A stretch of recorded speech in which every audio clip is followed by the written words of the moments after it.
1 year on from the October 7th attacks, we examine the devastating impact of Israel's assault on Gaza.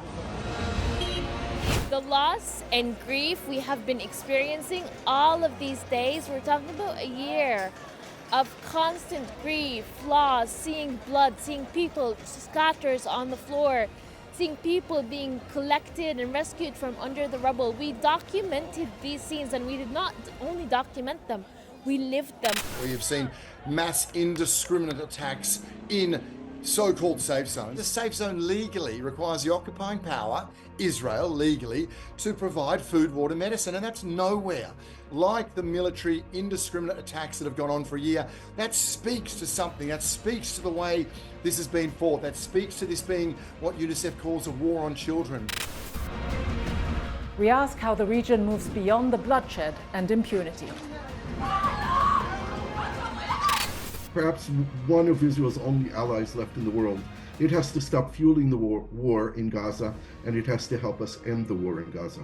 And who will stop these wars if the US isn't willing to? I don't think anyone will stop these wars if the US is not willing to. I think that eventually Israel will become a pariah state. It's moving in that direction. And as the violence extends to Lebanon and beyond, why aren't Israel's biggest allies doing anything to stop it? The British government doesn't supply any arms to the Israel at all, unlike, for example, the Americans, who actually provide directly from their government, a government-to-government contract. So we have zero contracts. You supply at least 15% of the critical components that are used in the US-made F-35 fighter jets. The F-35 has 15% of British components. It's not going to stop providing support to a democratic nation that finds itself continually attacked by groups like Hamas and Hezbollah. I just don't think that that's a realistic choice on the part of the United States. I don't see that happening. Hello, I'm Rida Fakhri. Welcome to Bigger Than Five. It has been 1 year since the October 7th attacks in Israel marked the beginning of an unprecedented escalation in the Middle East. From the occupied Palestinian territories to Lebanon, civilians have borne the brunt of Israel's relentless bombings. As we reflect, we look at what's happened since last October. While Israel continues its military assaults with Western political and military support, much of the world is silent. We begin this hour with a look at the challenges faced by brave Palestinian journalists inside Gaza. Their reporting is especially crucial as Israel has kept foreign journalists out. Over the past 12 months, well over 100 Palestinian journalists and media workers have been killed in Gaza. Journalist Hind Khodari has seen her home destroyed by an Israeli airstrike. She's seen her friends, family, and colleagues killed. This is her account.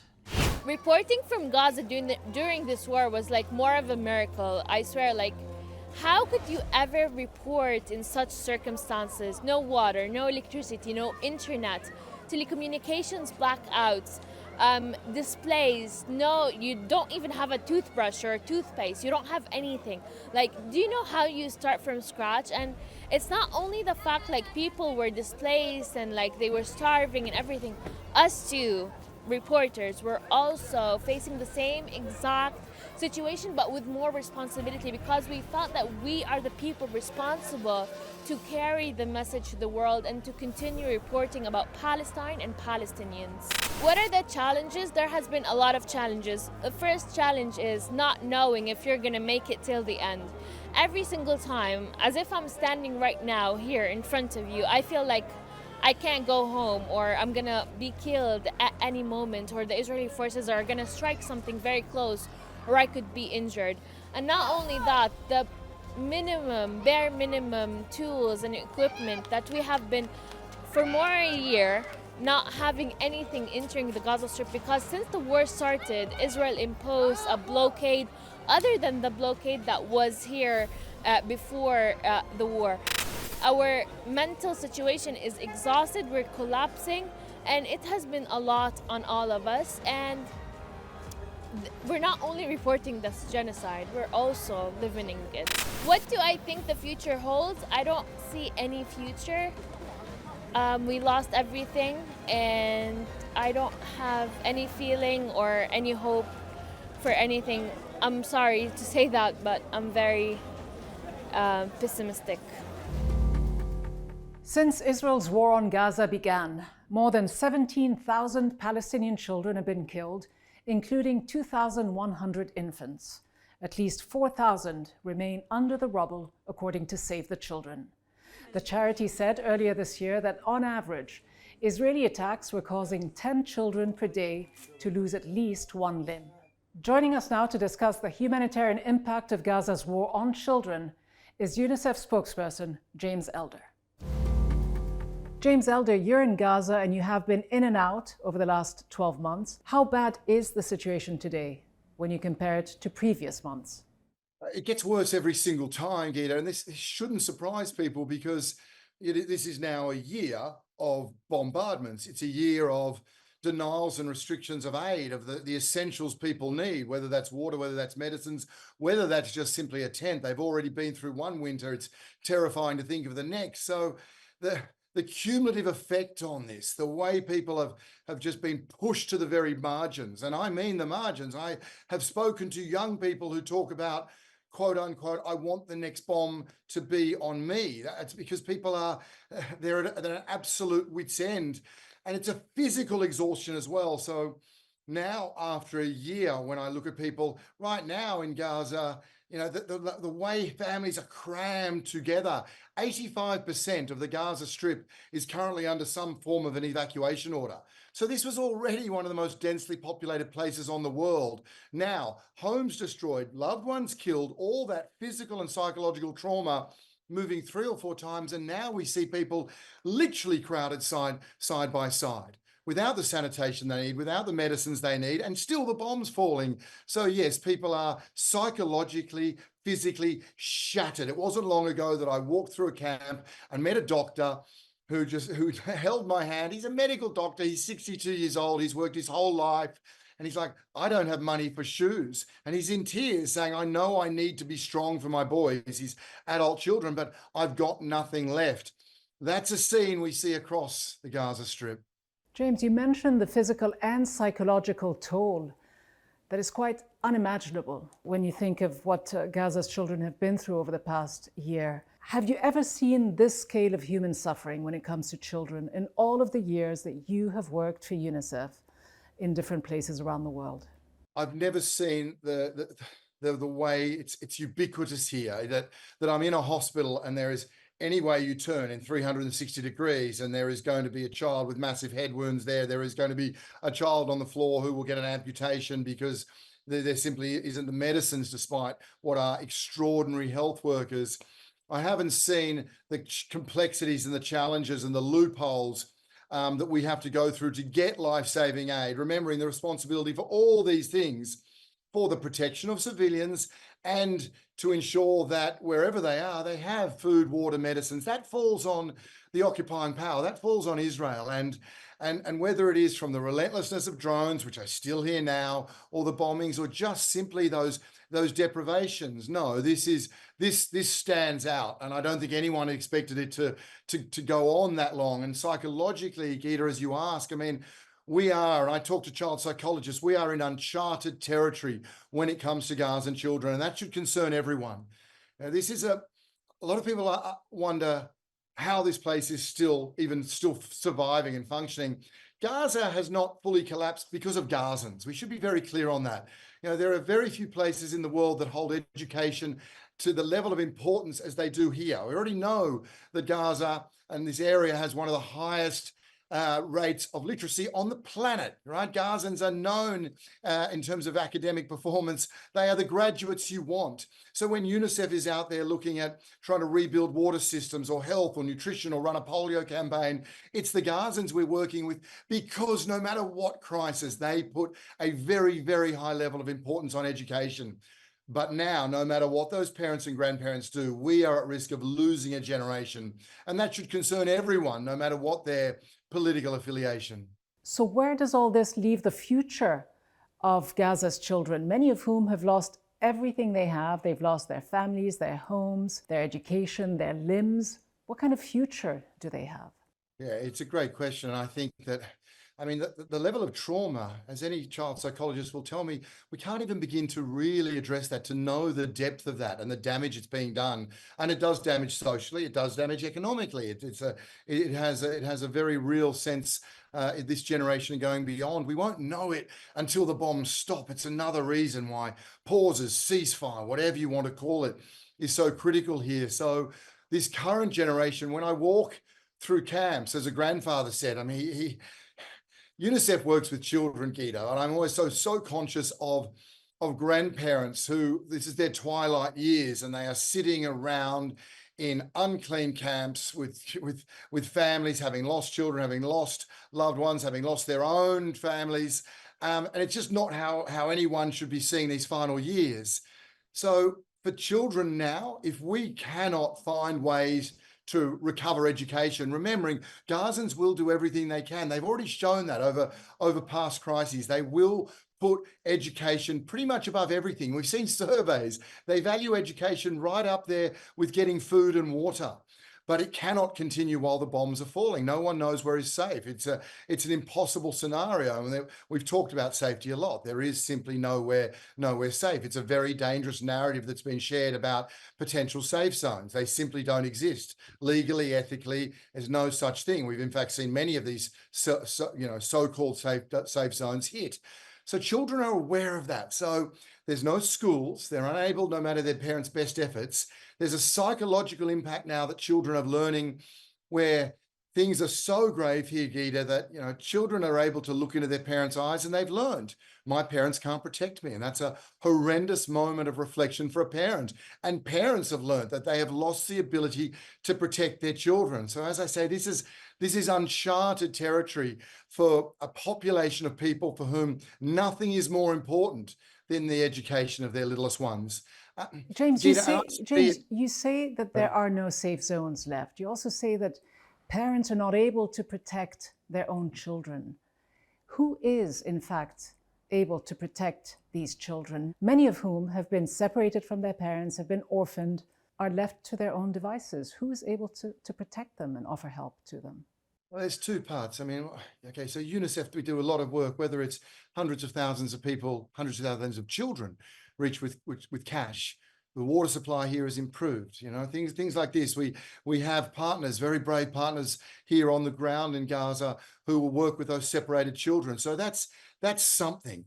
But the safety mechanism is as a very dangerous narrative. Okay, you cannot self-declare a safe zone. There's two parts to a safe zone. Legally, there's two parts. One is you cannot bomb them. And that's happened time and again. We have seen that. We have seen mass indiscriminate attacks in so-called safe zones. The other is a safe zone legally requires the occupying power, Israel, legally, to provide food, water, medicine, and that's nowhere. Like the military indiscriminate attacks that have gone on for a year, that speaks to something. That speaks to the way this has been fought. That speaks to this being what UNICEF calls a war on children. We don't say a war on children, Gita, for a headline. We say that because numerically, the children in Gaza have suffered disproportionately to any other war we've seen in terms of the sheer percentage of children who are casualties in this war versus all the other horrors where children are enduring around this planet. Are you saying that there is compelling first-hand evidence to suggest that Israel is deliberately targeting children? Well, obviously, as a humanitarian, I have to be careful in which space I speak. And of course, the deliberate targeting, I wouldn't have the ability to speak to that. I can certainly speak to, is it 10,000, 11, is it 15,000 children killed, however many under the rubble? There is no possible way that many children can be killed that have been killed if due care is taken. And there is a real risk we've consistently got dragged into about, what truth looks like. And truth matters. Truth around denials of humanitarian aid for children matters. Truth around children with horrendous life-threatening injuries who are not allowed to leave Gaza matters. Truth around how many thousands and thousands of children killed matters. Now, a lot of those truths could be unpacked beyond the evidence that I've seen time and again here, and the highest-ranking United Nations officials have seen. But equally, Gita, allow Western journalists in to tell Western audiences, allow their voices to be side by side the many brave Palestinian journalists, that more than 100 of which have been killed, by the way, but allow foreign press in to show exactly the scenes as I share now. There must be reasons as to why those voices are blocked from talking about the unprecedented level of children being killed or the unprecedented restrictions on life-saving aid reaching those children who are still alive.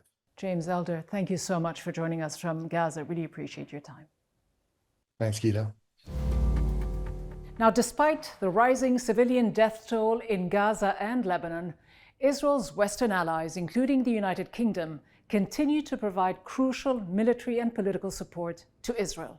Joining me now is the UK's former Defence Secretary, Grant Shapps. Grant Shapps, you were UK Defence Minister on October 7th. You said the violence of the attacks that day left Israel no choice but to respond. You've been a strong supporter of the Israeli government throughout the past 12 months. Today, looking at the scale and the scope of the Israeli response, can you say that you still strongly support the Netanyahu government's hand? So actually, just to correct that, I've always been a strong supporter of the Israeli people, of the state of Israel, certainly not a strong supporter of the Israeli government, sort of quote unquote. I think Israel is expert at shooting itself in the foot, but that doesn't change the fact that Israel has a right to exist, was brutally attacked, and that was a savage attack by terrorists who murdered a lot of people in a completely unprovoked way. So it doesn't change those facts, but I'd never described myself as a strong proponent of that specific government who are in power, in the same way as I'm not a strong proponent of the British government right now. It's a Labour government, so today, but I still believe in Britain. Right. But today, how do you view the Israeli government's response? So I think the thing with Israel is first of all, to the basics, they live in a region where there are countries, and one in particular in Iran, who don't think that they should exist. There are a bunch of other countries who actually are coming to terms with and often normalization with Israel. Hold on, the Iranians never said that they don't think Israel shouldn't exist. Their problem is with the Israeli occupation, two very different things. Well, I reject that. I think actually if you look at the Revolutionary Guard, they make it very clear they don't think Israel should exist. And Hamas, specifically, of course, don't want Israel or indeed Jews to exist. So, I mean, it's pretty black and white as far as that's concerned. I'm not sure if it's black and white. Do you feel that the Israeli government accepts the Palestinians' right to exist? Well, the problem with the Israeli government, as one of the reasons they trouble me so much, is the Israeli government is made up of a rainbow of a bunch of different people, from moderate, you might say peace-loving, to really quite extreme. And because there's such a rainbow of a makeup of that government, that in itself makes it difficult often to make progress. This isn't an ordinary situation that other countries have to deal with. So you're starting from an entirely different starting point. The problem with... But you're also starting from October 7th, aren't you? Yeah. You are selectively ignoring and forgetting decades of an Israeli occupation, illegal according to the International Court of Justice. First of all, Israel had already pulled out of Gaza, and Gaza had had their own elections, and that's how Hamas came to power, of course. But as you know, Mr. Shapps, the United Nations still considers Israel to be the occupying force in Gaza because it controls every entry point. In fact, so does your government. So first of all, the Israeli government weren't in Gaza prior to October 7th. Secondly, they're not the only bordering nation. Egypt, of course, borders Gaza as well. What you're dealing with in Gaza is a network of hundreds of kilometers of underground tunnels, which are not put there to serve the maintenance of the lives of, for example, to provide water or sanitation to the Gazan people who are victims in this. They're there in order to fight a war. And that is the fundamental problem that Israel has. Gaza has been under siege, as you know, since 2007. These tunnels are there, but are they justification for the kind of attacks that we have seen? Do you see these attacks as legitimate self-defense? Well, first of all, I'm not here to justify Israel. I am not somebody who is a cheerleader, as you described me in the introduction, for the Israeli government. I think they do lots and lots of things wrong. I don't like the way they approach lots of things. As my time as the British Defence Secretary, I was responsible for delivering hundreds of tons of aid to the Gazan people. So if anything, I view my role and the things that I have been involved with as being to try to ameliorate and protect the Gazan population, including by sometimes providing some very hard truths to the Israelis and to my opposite number whilst I was Defence Secretary, particularly when it comes to humanitarian support. But with respect, you've also helped push through and deliver important military aid to the Israeli side during your tenure. No. In fact, 100 arms defense licenses were pushed through while you were Defence Secretary. No, it's not true. This is according to your own government data. data. The arms, first of all, are actually very, very carefully regulated, and whatever agreements were there were already there. I didn't push through anything new at all, and nor does the Defence Secretary actually have that power. Let me ask you then, do you believe that arms contracts to Israel should have been suspended when you look at the scope, the scale of the destruction and how these weapons have been used in the past year? No, I don't. How many innocent lives do you think might have been saved if some of these contracts had been suspended earlier? None through British contracts at all, because first of all, the government, the British government, doesn't supply any arms to the Israel at all, unlike, for example, the Americans, who actually provide directly from their government, a government-to-government contract. So we have zero contracts. You supply at least 15% No. of the critical components that are used in the US-made F-35 fighter jets. The F-35 has 15% of British components. The F-35 is an international project, of course. But you still provide some of these Sure, so important there'll components. be legal contracts in place to provide components for the F-35, because as you correctly say, the United Kingdom builds about 15% of an F-35. Isn't the UK violating international law by continuing to support Israel's illegal occupation through arms and through other forms of support? No, it's not. And to be very clear, Britain takes its international obligations extremely seriously. And the legal evidence that provided, particularly with regard to parts for the F-35, an international project, clearly didn't meet the threshold. The amount of licenses that are in place for sale of military equipment to Israel is absolutely minuscule. I'll tell you the figure. I think the year before last, it was the last year that this figures, £42 million, I think, which in defence terms is next to nothing. It will be some few bits of equipment. And specifically, when we looked through what those items were, they were items for self-defense. There were things which were not attacking in nature. So I entirely reject the idea that somehow Britain's been providing something towards the war effort. I also reject the idea that Israel doesn't have a legitimate right to defend itself. You mentioned the issue of self-defense, and it's something that we often hear from every Western leader, that Israel has the right to defend itself. But under international law, you know as well as I do, occupying powers do not have the right to defend themselves against the people they occupy. In fact, it is the Palestinians that have a legitimate right to defend themselves, according to a 1982 United Nations General Assembly resolution, and more recently, the ruling by the ICJ. As an occupying power, Israel is required to accept the principle of proportionality.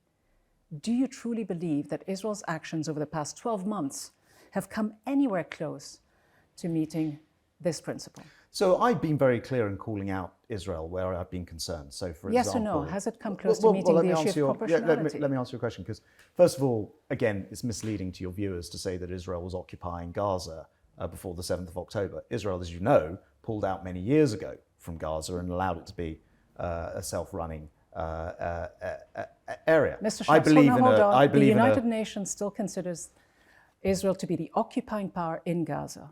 Your own government has accepted that premise too. Whether or not Israeli soldiers are there physically, well, I was going to say that immaterial. does make a difference. No, it's immaterial. They control every entry point. I think you are dangerously close. No, if no, you no, don't this mind is me a saying. fact. Well, If I I think may- you are dangerously close to justifying actions of terrorists. And in Britain, we say, Parliament has said, Hamas, Hezbollah are terrorists. These terrorists then go and slaughter innocent men, women, and children. Do you condemn the actions of Hamas? Do you condemn the actions of the Israeli Yes, where they government get, over the last 12 where months? they get it wrong, where they're not fast enough on humanitarian aid, where they're not precise enough on their actions. The problem is, And they're there's dealing ample with of evidence, hold on, Mr. Schaps, that they haven't. Well, that they haven't implemented international law. My question to you is, do you condemn the starvation of civilians? Do you condemn attacks on healthcare workers, on water facilities, on schools, on refugee camps, on hospitals. It's pretty straightforward. Wherever something's not proportionate, of course I do. Why have I not heard you ask me a single question about... In your mind, has it been proportionate? Right. Why won't that's a key question. Why won't you let me ask you this? I mean, you're obviously here to ask me questions, but I haven't heard you talk about the hostages. Why not? These people are being held against their will. Some of them, as we've seen, have been found dead. There are still others being held. Why are we campaigning against the only democracy in that region? Do you seriously believe that the Netanyahu government has been prioritizing the release of their own hostages? Yes, I think they have. You do? Yeah. And you believe that they have been conducting these ceasefire talks in good faith? Well, the easiest way to ceasefire is to release the hostages and the thing would be over. But clearly it's been widely documented again. There are countless reports that suggest that Netanyahu himself has sabotaged a lot of these I'm not a Netanyahu negotiations. fan. But that's I've already told you, I'm not a fan of his. That isn't our issue. But you mentioned the need for democracies to respond. Yes. Let me ask you, if the United Kingdom had come under a similar attack to October 7th by a group of militants who are based in Ireland, would you launch a year-long relentless military campaign? Would you carpet bomb an entire city, say Dublin? Would you drop at least 75,000 tons of bombs on the country? Would you slaughter tens of thousands of civilians? Well, first of all... No, is that how a democracy let me just check this, because you're... Hold on. I mean, if you put yourself in the shoes of Israel, is that what you would have done? No, I wouldn't do any of those things too. Why is it justified? You'll have to let me answer the rest of the question. Yes, but why is it justified for Israel to do this Just in Gaza? let's not call it Ireland, because that becomes very emotive. But let's just say there was a country that was close to us, or a territory that was close to us, that had built hundreds of miles of tunnels, that constantly, before October the 7th, was firing rockets into the United Kingdom, was firing on London. Do you think we would just go, well, you know, it's fine, you know, these terrorists can carry on? Of course we wouldn't. And that's why it's a ridiculous comparison, if you don't mind me saying. While you were Minister of Defence, the British government was accused of ignoring legal advice that the breaches of international humanitarian law by Israel as the occupying power were so obvious that there was a danger that the United Kingdom could be complicit if the arms licenses were not withdrawn. Why was this legal advice ignored? So, first of all, I didn't see legal advice that said that, just to be absolutely clear. It never came, that's not advice that I saw. I don't know where you think that advice existed. I will tell you, the chair of the Foreign Affairs Select Committee, Alicia Kearns, said that government lawyers told the UK that Israel is not complying with its international commitments.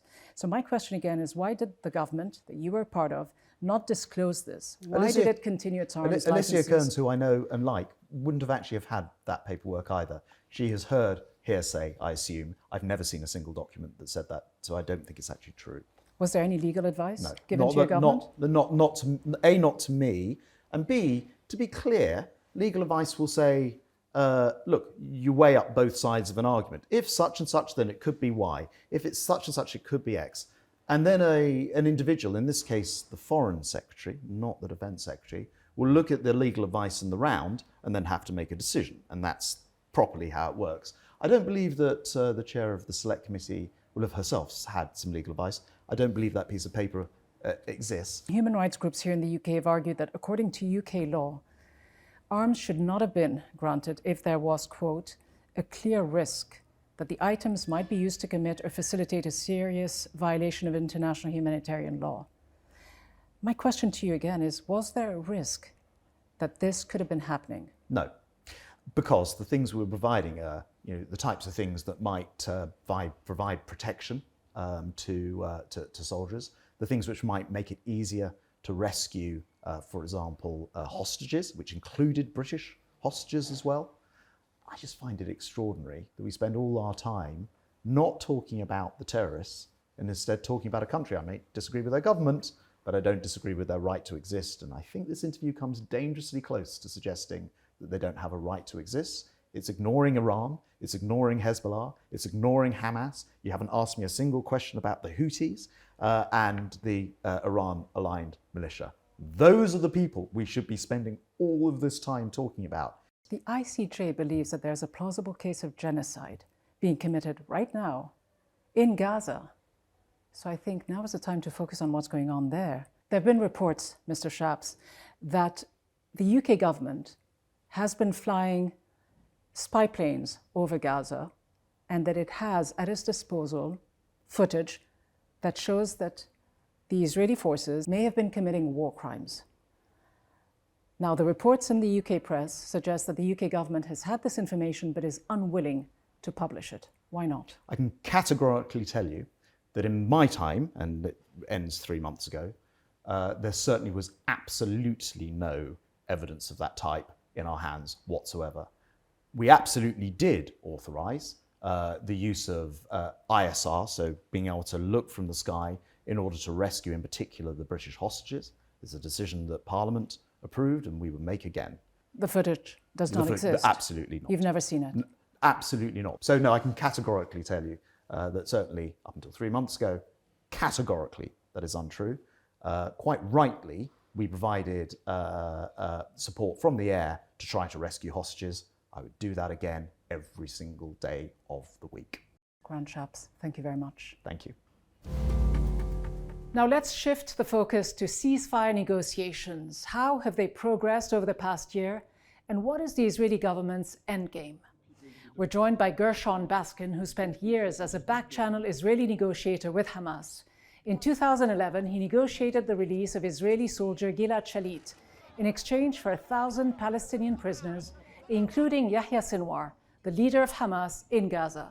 He's put forward his own long-term ceasefire plan that includes a full Israeli withdrawal from Gaza. He joins us now. Gershon Baskin, you have proposed a deal that would secure a full-term ceasefire in Gaza.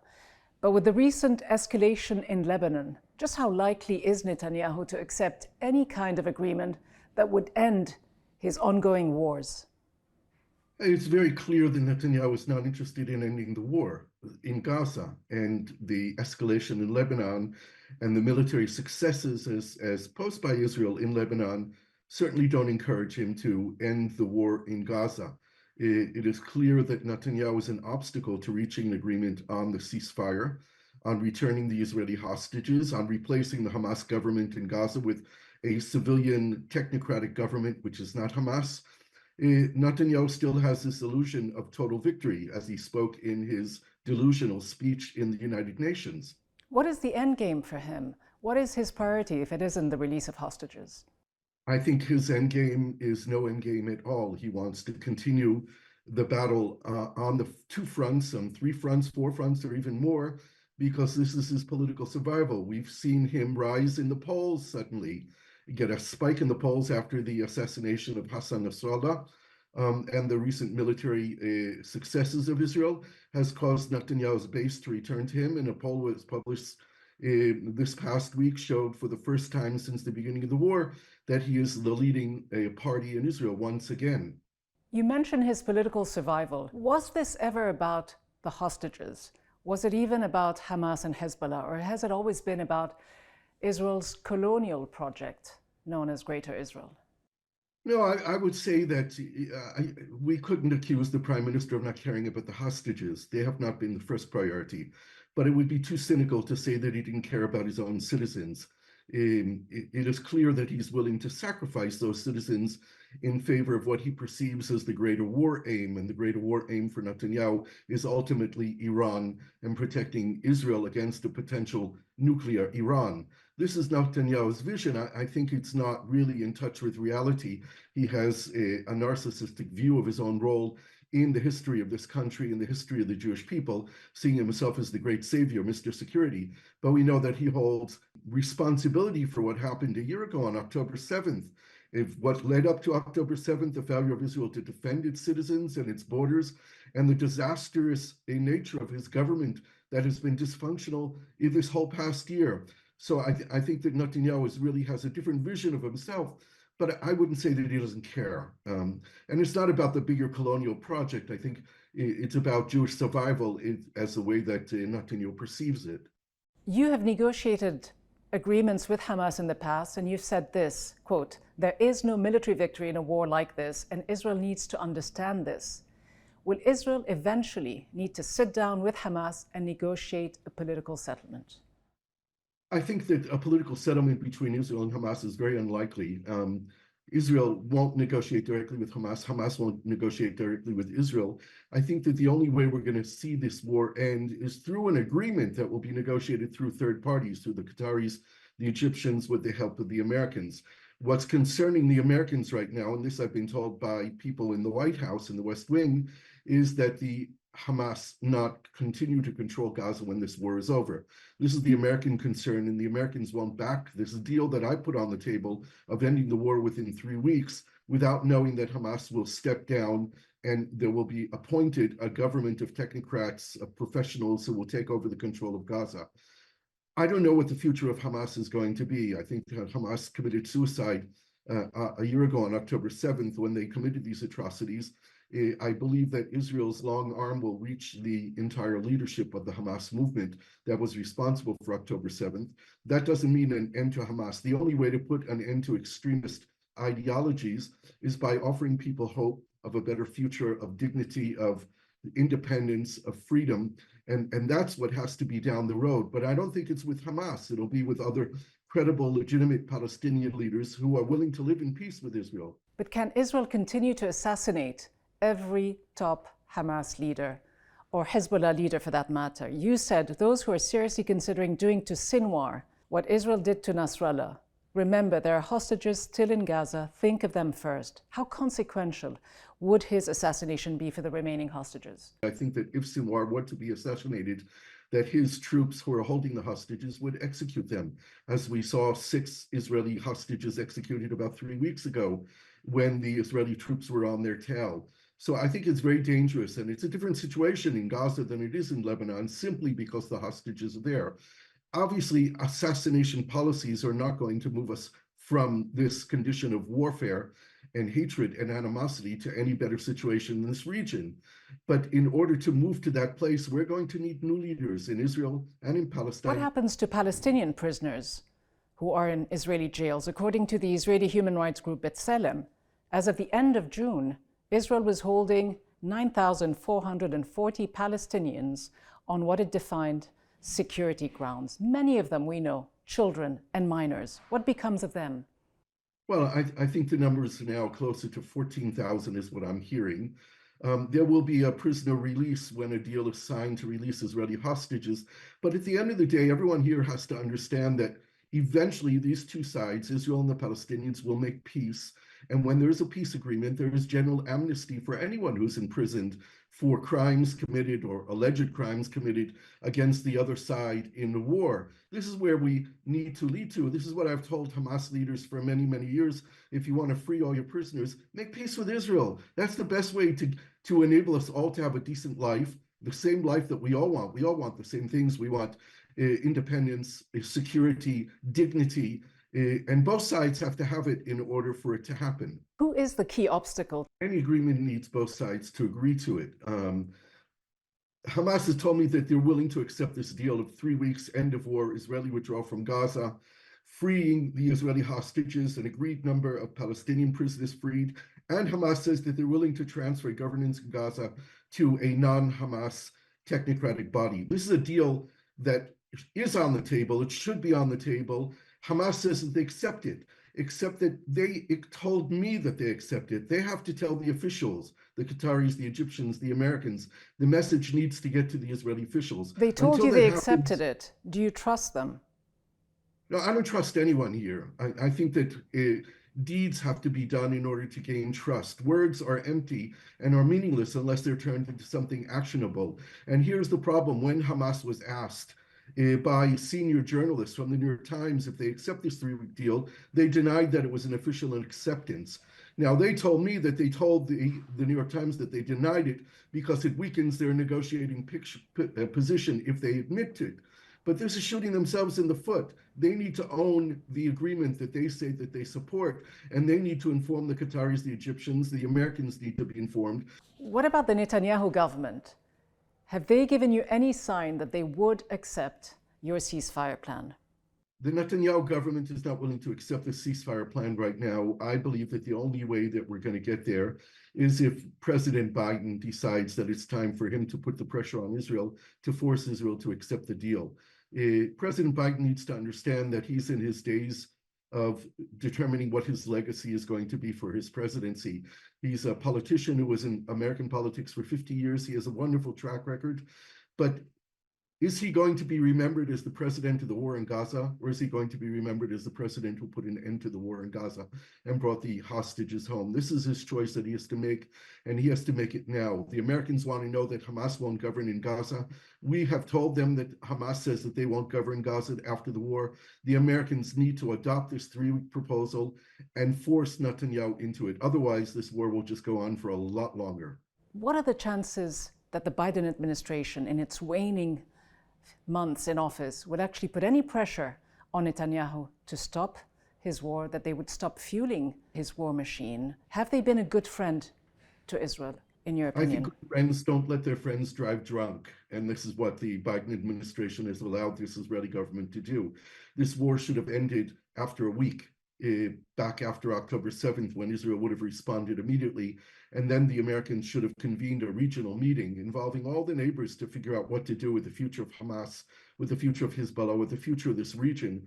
We can't afford to have these wars that are local, bilateral, become regional, and can expand to be world wars. It's too dangerous for the security of the earth. Too many people have been killed, too much suffering, too much damage, destruction, too much trauma. It really needs to be ended, and the United States plays a crucial role here as perhaps one of Israel's only allies left in the world. It has to stop fueling the war in Gaza, and it has to help us end the war in Gaza. And who will stop these wars if the U.S. isn't willing to? I don't think anyone will stop these wars if the U.S. is not willing to. I think that eventually Israel will become a pariah state. It's moving in that direction. It will be sanctioned by the world, and maybe eventually world pressure on Israel will force the Israeli public to change its position. Right now, that's not happening. And we need the United States to step in and use its diplomatic toolbox of sticks and not only carrots. Gershon Baskin, thank you so much for joining us. Thank you. As we've just heard, the role of the United States is pivotal in ending the cycle of violence. But the White House has so far been unwilling to attach any conditions to its massive support for Israel. In fact, it recently approved a military aid package worth almost $9 billion. And it's repeatedly blocked United Nations Security Council resolutions calling for a ceasefire and full statehood for Palestine. To discuss the role the US administration is playing in stopping or furthering Israel's wars, let's speak to Mike Rogers. He's a former US admiral and a former head of the National Security Agency. Admiral Rogers, as you know, many believe that the Israeli onslaught on Gaza and now Lebanon could have ended just as soon as it started if the United States had intervened to stop it. Why is the US allowing, even helping, Israel continue its regional bloodbath?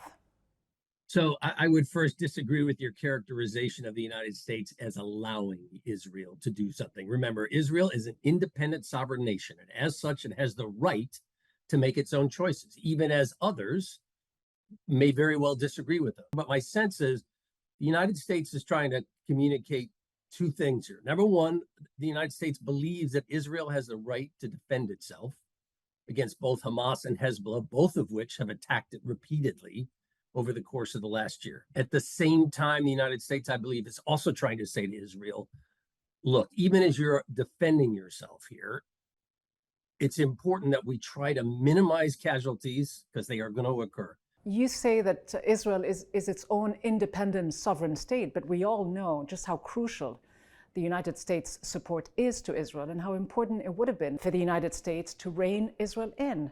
Secondly, you talk about Israel's right to defend itself. Does Lebanon also have the right to defend itself? Do the people of Gaza have the right to defend themselves? Look, I think that they find themselves in a terrible situation. There's no doubt about this. I wish I could tell you that this was a situation where one side is good and one side is bad. It's just not, as I look at the situation, that's not what I see. My comment would be to the citizens of Lebanon and Gaza, even as you are frustrated with Israel, I would also ask, where is your frustration with Hamas and Hezbollah? No, but before we shift it all to Hamas and Hezbollah, which to many people sounds like a red herring, to many people this isn't about Hamas and Hezbollah. You haven't answered the question. It's an interesting dynamic. Does Lebanon, as a sovereign state, have the right to defend itself? Why is it not part of the conversation? Why is that not part of the conversation? I don't understand. Why is that not part of the conversation? Do you believe that this is all about Hamas and Hezbollah? And if so, how do you explain the massive bombings that are going on in Lebanon and Gaza, targeting civilians and civilian infrastructure? Those bombings are targeting valid military targets. Hamas and Hezbollah has chosen to embed themselves within schools, within large apartment buildings by design. Again, I don't understand why the dialogue isn't not just Israel, but also why is it that Hamas and Hezbollah has chosen to embed themselves amongst the population? Do you condone the assassinations that Israel has been conducting of top Hamas and Hezbollah leaders? Do you support these assassinations? I believe Israel is conducting a valid military campaign against valid military targets. So that's a yes. You haven't answered the question about whether or not Lebanon has the right to defend itself. Yes or no? Yes. It does. Does Gaza have the right to defend itself? Yep. It does. It does. That's what we call war here. It's a very asymmetric war, if it can be called a war. The United States is putting all of its military and political support behind Israel. So the question to you, Admiral, the question to you is why isn't the United States using its leverage to rein its ally Israel? Is it unwilling or is it incapable of doing so? I believe the United States is trying to walk a fine line here. On the one hand, it believes in Israel's right to defend itself in response to these attacks by Hamas and Hezbollah. Let's not forget what precipitated this. Sure, but 1 year on, do you believe 1 year on, do you believe that Israel is still defending itself? Let me finish if I could. This was not precipitated by some bolt out of the blue Israeli action. This was an Israeli response. So we have to acknowledge that, look, both sides here have a dimension to play and responsibility. It isn't just one or the other. There is the principle of proportionality, though, isn't there? That is true. Remember, under the law of armed conflict, a military response must both be precise and must be proportional. Has Israel respected this principle of precision and proportionality? To deliver that effect in an urban environment in which Hamas and Hezbollah are embedding themselves within the public, designed intentionally to say to the Israelis, so if you want to attack us, you're going to have to incur civilian casualties. That is the strategy of Hamas and Hezbollah by design. President Biden says a wider war must be avoided. Why doesn't the US stop arming Israel if it genuinely wants a wider war to be avoided? Because to the rest of the world, it looks either extremely weak or extremely dishonest. I don't think that again, I don't speak for the US, but my sense is it's not going to stop providing support to a democratic nation that finds itself continually attacked by groups like Hamas and Hezbollah. I just don't think that that's a realistic choice on the part of the United States.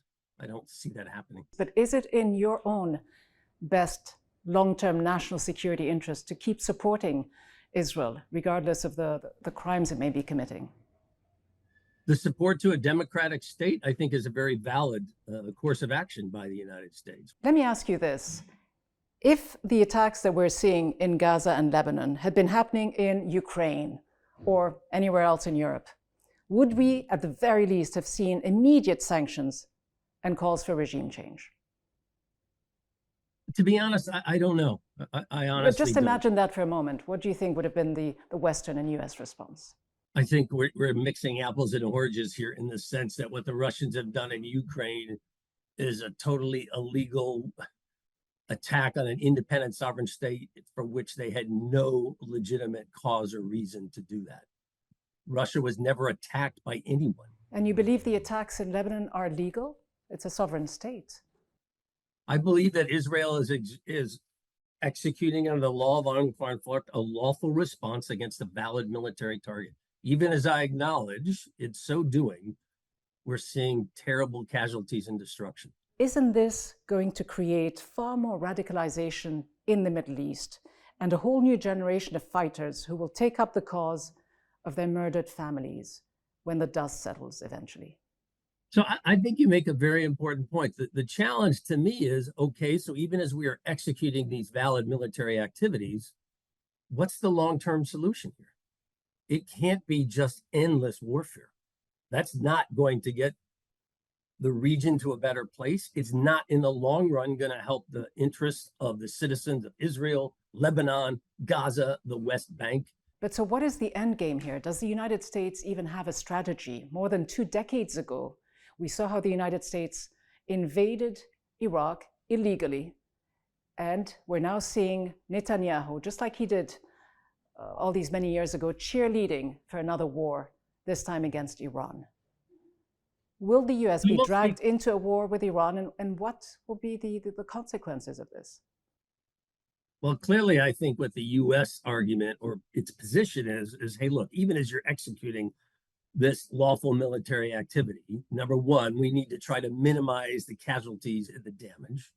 But secondly, look, we have got to get to a long-term political solution. Now, the United States argues with our Israeli allies, look, the right long-term political solution is a two-state solution, that you have to provide a political construct and sovereignty for Palestinians, just as you, Israel, asked and were granted that same thing in the 1940s in the aftermath of the Second World War. How can the US advocate for a two-state solution when it doesn't recognize a Palestinian state? What I'm also often struck by is, look, Israel made this same argument in the 1940s. We need a sovereign state for the members of our faith, for our citizens. And yet they seem to be somewhat frustrated by a Palestinian plea for the exact same thing. And that's why the United States believes, and I am supportive of this, that in the long run, the right answer is we have to create a political sovereign structure for the Palestinians, just as we did for Israel, for the Jews. We have to do the same thing for them. That's the only way, to me, to get to long-term stability here. And how do you implement a two-state solution if the US is unwilling to recognize Palestine as a state? So I think it's a combination of both sides. When I say both sides, remember, the Palestinians as well as the Israelis. Each of them is going to have to be willing to accept risk, and each of them is going to have to be willing to accept a solution that is less than perfect. There is no doubt. If you're looking for perfection, that is going to be difficult. What needs to happen to put pressure on all sides, including the Israeli side? Should there be conditions attached to America's military aid? So first of all, each side has to believe that an ending of the conflict is in their best interest. And the reality is, I don't think either Hamas, Hezbollah, or Israel believe that at the moment. And without that, I don't think you're not going to get a ceasefire imposed by the outside world. The participants have to want to do this. And I don't think we're there yet. The US is trying to make an argument with its Israeli ally. Look, this is not in your best long-term interest. You don't want this conflict to broaden, and you ultimately need to come up with a non-military solution. Otherwise, you're going to lock yourself into endless conflict. But those efforts just clearly have not succeeded to date. And what's at stake here isn't just the security of the region, but it's also the United States' moral standing, its reputation, whatever is left of its credibility. Why is it so willing to continue down this path when clearly it is also, many would argue, violating its own laws?